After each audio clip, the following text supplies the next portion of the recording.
Hey, welcome in. Captain Mike shares his tips on all things anchoring. This is Family Sailing Vlog, and you can subscribe to our channel on YouTube. Let's go. All right, Captain, what are your tips for choosing an anchorage? Planning. There are easy ways, like Active Captain or other community type things that have lists of anchor locations that are good. Those are a great resource, especially if you're doing high-level planning. They give you a good idea. Cruising guides are great. They are usually pretty thorough. But my go-to is always just look at the charts and see what looks appropriate for the current wind. So what are the conditions you have to be evaluating when choosing an anchorage? Yeah, so there are a lot of factors. Does it have protection from the right wind angles? That's pretty much the critical thing. Does swell work its way in and make for a rolly anchorage? Some places it happens, some places it doesn't. But also, what is the bottom? And then of what does the bottom consist? Is it big rocks? Is it boulders? Is it hard flat rock? Is it sand? Is it mud? What is that for the anchor? Is that for the purposes of the anchor? Yes. So depending on your type of anchor, you want to target the right type of bottom. What type of anchor do we have? We have a 44-pound Delta. Okay. Which is fine for a lot of conditions. What's the ideal conditions for our anchor? Mud, thick, heavy sand. So like not rocks and dense boulders? Sand. Well, gravel is okay, like that sort of stuff. It's a plow anchor. It'll dig down into stuff. It won't do quite as well digging down into like grassy bottoms compared to some other anchors that are designed for that. So you want to know what your anchor does and then what the conditions are. Yeah. And particularly most important is the wind and weather. Wind, weather, then of course the depth of your proposed anchorage. Is it deep enough at low tide for your draft?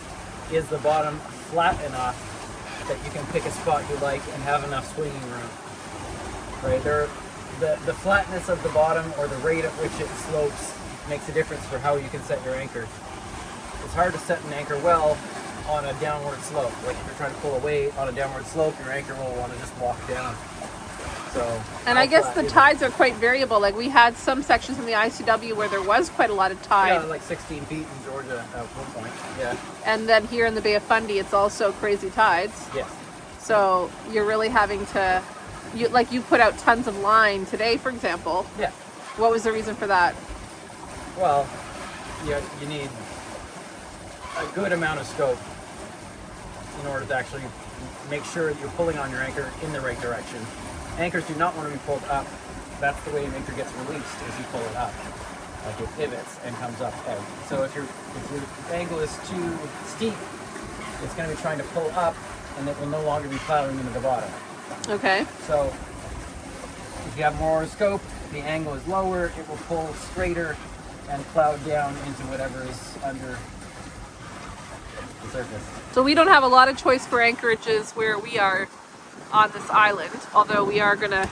There are several that are potentially good, but there's one obvious one. There's one obvious one, and charting stuff is a challenge because there are a lot of rocks that are not charted on this, so you have to basically survey the anchorages yourself. Which is what you do, right? When you enter a new area? The old sound it out. That's what that means. It comes from, right? If you sound something out, you're checking the depths.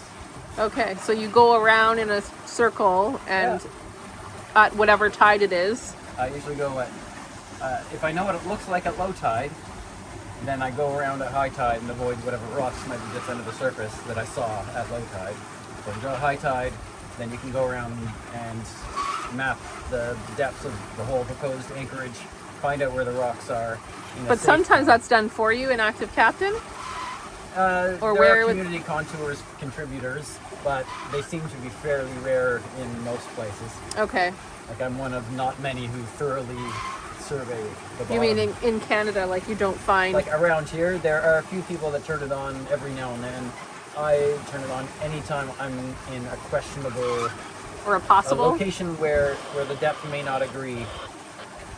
Although you're doing it not just for anchorages, you're doing it No, for I do other it purposes anywhere. as well. If the depths don't agree with the charted depths, I will survey it, and that'll get uploaded just so people are aware if they use that system. And it gives you the information for next time, right? Yes. Like in the Yeah. future? Yeah, exactly.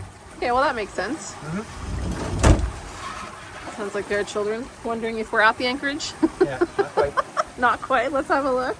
But we're We're- at the breaching whale. No breaching whale. So getting the motors on is going to help you get into an anchorage? Is that the idea? Well, I have no choice because I'm now pouring upwind. Oh. All right. The current will take us mostly in the right direction. Yeah. Make it a little longer. I could tack back and forth for hours, but No, thank you. exactly. I think we will That was my thinking. get our last little bit of return and find this anchorage that you've so carefully sounded or surveyed. I'm not sure what the word is.